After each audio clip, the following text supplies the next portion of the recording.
एक बार की बात है, एक बच्चा नदी किनारे बैठकर नदी को बहुत ध्यान से देख रहा था।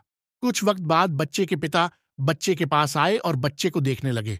बच्चा अभी भी नदी को बहुत ही ध्यान से देख रहा था।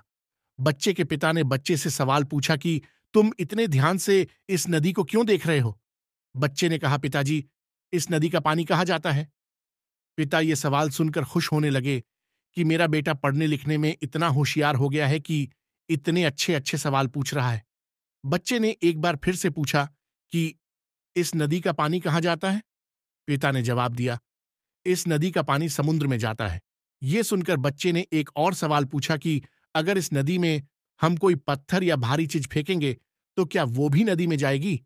पिता ये सुनकर और भी ज्यादा खुश होता है कि मेरा बेटा तो बहुत ही समझदार हो गया है। बच्चे ने एक बार फिर से पूछाता है कि अगर इस नदी में हम कोई पत्थर या भारी चीज फेंकेंगे तो क्या वो भी नदी में जाएगी? पिता जवाब देते हैं कि अभी नदी के पानी का बहाव बहुत तेज, इसलिए इसमें डाली हुई कोई भी चीज बहुत ही जल्दी समुद्र में चली जाएगी। ये सुनकर बेटा बोलता है कि तब तो हमें समुद्र में जल्दी जाना होगा। पिता पूछते हैं क्यों? तब बेटा जवाब देता है, क्योंकि हमारे घर की, आपकी गाड़ी की चाबी और आपके वॉलेट ये सब नदी में गिर गया है, तो अब तक तो वो सारा सामान समुद्र में पहुंच गया होगा, तब तो हमें समुद्र में जाना होगा। पिता ये सुनकर जोर से चिल्लाते हुए कहते हैं, तुम बेवकूफ के बेवकूफ ही रहोगे।